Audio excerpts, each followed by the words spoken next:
आप देख रहे हैं इंडिया पब्लिक खबर और मैं हूं अर्जिता। वक्त हो चुका है स्पेशल बुलेटिन का, जिसमें हम आपको रूबरू कराते हैं देश और दुनिया की तमाम बड़ी खबरों से विस्तार से। तो चलिए बिना किसी देरी के शुरू करते हैं खबरों का सिलसिला। बीते कई सालों से अमेरिका और भारत के रिश्तों में मजबूती आई है। व्हाइट हाउस के कई नेताओं समेत खुद राष्ट्रपति जो बाइडेन भारत को अमेरिका का सहयोगी बता चुके हैं। इसी कड़ी में व्हाइट हाउस के प्रधान उप राष्ट्रीय सुरक्षा सलाहकार जॉन फाइनर ने कहा कि भारत अमेरिका के संबंधों के इतिहास में ये साल एक बड़ा साल रहा है। वहीं फाइनर ने G20 शिखर सम्मेलन में प्रधानमंत्री नरेंद्र मोदी की भूमिका की तारीफ की और कहा कि पीएम मोदी ने हाल ही में संपन्न हुए G20 समिट के दौरान देशों के दूर दराज के समूह के बीच एक संयुक्त बयान के जरिए आम सहमति बनाने में जरूरी भूमिका निभाई थी। 2022 was a huge year in U.S.-India relations, and we think we have an even bigger year ahead in 2023. We have the Quad Summit on the agenda coming up. We have India's G20 presidency, which I know we're all looking forward to, including Prime Minister Modi. We have 2+2 Quad ministerials taking place with our Secretaries of State and Defense and India's Foreign Secretaries and Ministers of Defense this spring. We will be relaunching the CEO dialogue, and I know there probably are participants in that event present with us today. FIFA world cup का आगाज हो चुका है। Opening ceremony के साथ ही football के सबसे बड़े उत्सव की शुरुआत हो गई। इस फीफा वर्ल्ड कप का हिस्सा भारत भी बना। दरअसल फीफा ने भारत को भी ओपनिंग सेरेमनी का हिस्सा बनने का न्योता भेजा था। ऐसे में उपराष्ट्रपति जगदीप धनखड़ ने ओपनिंग सेरेमनी में भारत का प्रतिनिधित्व किया। वो फिलहाल 2 दिन के दौरे पर दोहा में हैं। उन्हें कतर के एमिर शेख तमीम बिन हमाद अल थानी ने न्योता भेजा था। उधर भारतीय प्रशासनिक सेवा यानी IAS के पूर्व अधिकारी अरुण गोयल ने भारत के नए इलेक्शन कमिश्नर का पदभार ग्रहण कर लिया है। उन्होंने शुक्रवार को स्वैच्छिक सेवा निवृत्ति यानी अपनी मर्जी से रिटायरमेंट ले लिया था। गोयल को 31 दिसंबर 2022 को 60 साल की उम्र में रिटायर होना था। गोयल 1985 बैच के पंजाब कैडर के अधिकारी रहे हैं। वो chief election commissioner Rajiv Kumar और इलेक्शन कमिश्नर अनूप चंद्र पांडे के साथ चुनाव आयोग का हिस्सा होंगे। गोयल इस जिम्मेदारी को संभालने के बाद अब अगले चीफ इलेक्शन कमिश्नर बनने के प्रबल दावेदार होंगे। राजीव कुमार का कार्यकाल फरवरी 2025 तक है। गुजरात चुनाव को लेकर रणभेरी बच चुकी है। बीजेपी से लेकर कांग्रेस तक हर पार्टी सत्ता पर काबिज होने का जोर लगा रही है। इसी कड़ी में राजस्थान के सीएम अशोक गहलोत ने गुजरात चुनाव पर कहा कि भारत जोड़ो यात्रा के बाद भी 21 नवंबर को राहुल गांधी गुजरात आएंगे। हमारी यात्रा हर राज्य से गुजर रही है। कांग्रेस आम जनता के मुद्दे उठा रही है। इस दौरान उन्होंने बीजेपी पर निशाना साधा और कहा कि गुजरात में लगातार बीजेपी नेताओं की रैली हो रही है। ये दर्शाता है कि इतने सालों तक सत्ता में रहने के बाद भी वो इस चुनाव में कमजोर महसूस कर रही है। इस बार गुजरात में कांग्रेस जीत का परचम लहराएगी।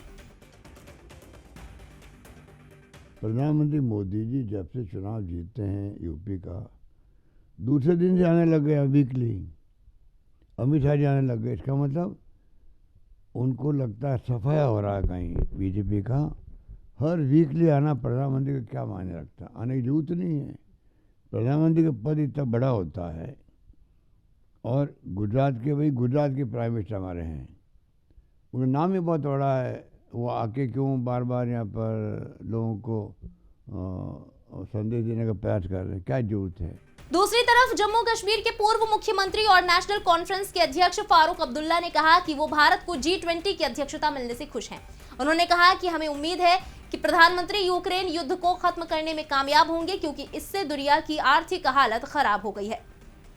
भारत पड़ोसी देशों के साथ मिलकर मुश्किलों का हल निकाले। बता दें कि इससे पहले अब्दुल्ला ने कहा था कि जम्मू कश्मीर हिंदुस्तान का मुकुट है, लेकिन 370 को निरस्त कर जम्मू कश्मीर के लोगों के साथ धोखा किया गया है। हम अपने प्रदेश के लिए हमेशा आवाज उठाएंगे। वीर सावरकर पर राहुल गांधी की टिप्पणी पर राहुल और उद्धव ठाकरे के शिवसेना गुट के बीच मतभेद उभरने के बाद शिवसेना नेता संजय राउत ने कांग्रेस सांसद राहुल गांधी की जमकर तारीफ की है। संजय राउत ने राहुल की भारत जोड़ो यात्रा के दौरान उनके स्वास्थ्य के बारे में पूछताछ करने के लिए सराहना की। संजय राउत ने कहा कि राहुल गांधी एक ऐसे शख्स हैं जो दोस्तों की तरह जुड़े रहते हैं। वहीं बीजेपी पर निशाना साधते हुए उन्होंने कहा कि बीजेपी में भी मेरे दोस्त हैं, लेकिन जब मैं जेल में था तो वो खुश थे। ये मुगल काल की राजनीति है। गांधी जी भारत जोड़ो यात्रा में बहुत ही व्यस्त है। अब देख, फिर भी राहुल जी ने कल रात को मुझे फ़ोन किया, मेरे से बातचीत की। मैं जेल से छूटने के बाद मेरी तबीयत कैसी है, मैं ठीक हूँ या नहीं, इस बारे में जानकारी ली, बात की और बहुत ही प्यार से बात हुई हमारी। श्रद्धा मर्डर केस में दिल्ली पुलिस ने साकेत कोर्ट में आफ्ताब के पॉलीग्राफी टेस्ट के लिए एक एप्लीकेशन लगाई है। कोर्ट की परमिशन के बाद ही पॉलीग्राफी टेस्ट होगा। अभी तक कोर्ट ने नार्को टेस्ट की परमिशन दी थी। मंगलवार को आफ्ताब की कोर्ट में पेशी है, वहां से पॉलीग्राफी टेस्ट की कोर्ट से परमिशन मिल सकती है। इससे पहले एफएसएल के असिस्टेंट डायरेक्टर पुनीत पुरी ने कहा कि नार्को टेस्ट के माध्यम से आरोपी से पूछताछ की जाती है। नार्को टेस्ट में करीब 3 से 4 घंटे लगते हैं। ये जांच पुलिस को लीड देने के लिए होती है। वहीं एफएसएल के असिस्टेंट डायरेक्टर एसके गुप्ता नवे ने कहा कि नार्को टेस्ट से पहले मेडिकल टेस्ट और पॉलीग्राफ होगा, इसके बाद नार्को टेस्ट किया जाएगा। वहीं कर्नाटक के मंगलुरु में ऑटो रिक्शा में हुए विस्फोट की जांच एनआईए को सौंपी जा सकती है। बता दें कि ऑटो में प्रेशर कुकर फटा था। इस धमाके में संदिग्ध आतंकी मोहम्मद शरीक और ऑटो रिक्शा चालक घायल हो गए थे। इसी तरह का धमाका पिछले महीने तमिलनाडु के कोयम्बटूर में कार में हुआ था। उसमें संदिग्ध आतंकी की मौत हो गई थी। फिलहाल इस मामले की जांच आगे जारी है। उत्तराखंड के मुख्यमंत्री पुष्कर सिंह धामी ने 2012 के छावला सामूहिक दुष्कर्म और हत्या मामले में मौत की सजा पाने वाले 3 आरोपियों को बरी करने के उच्चतम न्यायालय के फैसले के खिलाफ याचिका दाखिल करने की मंजूरी देने के लिए सोमवार को दिल्ली के उपराज्यपाल वीके सक्सेना का आभार जताया। धामी ने कहा कि छावला मामले में आरोपियों को बरी किए जाने के खिलाफ पुनर्विचार याचिका दाखिल करने को मंजूरी देने के लिए दिल्ली के उपराज्यपाल जी का हार्दिक आभार। साथ ही उन्होंने कहा कि उनकी सरकार उत्तराखंड की बेटी को न्याय और दोषियों को कठोरतम सजा दिलवाने के लिए हर संभव कोशिश करेगी।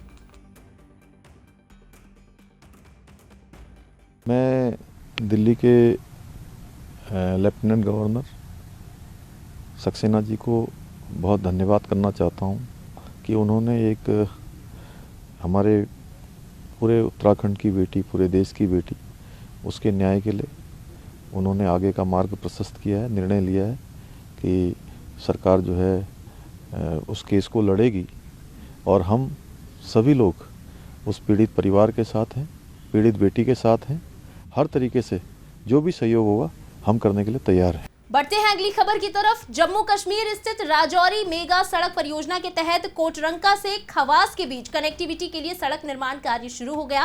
पीडब्ल्यूडी विभाग के इंजीनियर इरफान चौधरी ने कहा कि ये 30 किलोमीटर लंबी रोड है, काम अच्छे से चल रहा है। सरकार की इस योजना के तहत ये रोड काफी गांवों को कनेक्ट कर रही है, जिससे लोगों की आवागमन की परेशानी दूर हो जाएगी। इसी के साथ इस स्पेशल बुलेटिन में बस इतना ही, लेकिन देश और दुनिया की बाकी खबरें भी बाकी है, इसलिए सब्सक्राइब करें इंडिया पब्लिक खबर के YouTube चैनल को और बेल आइकन दबाना बिल्कुल ना भूलें।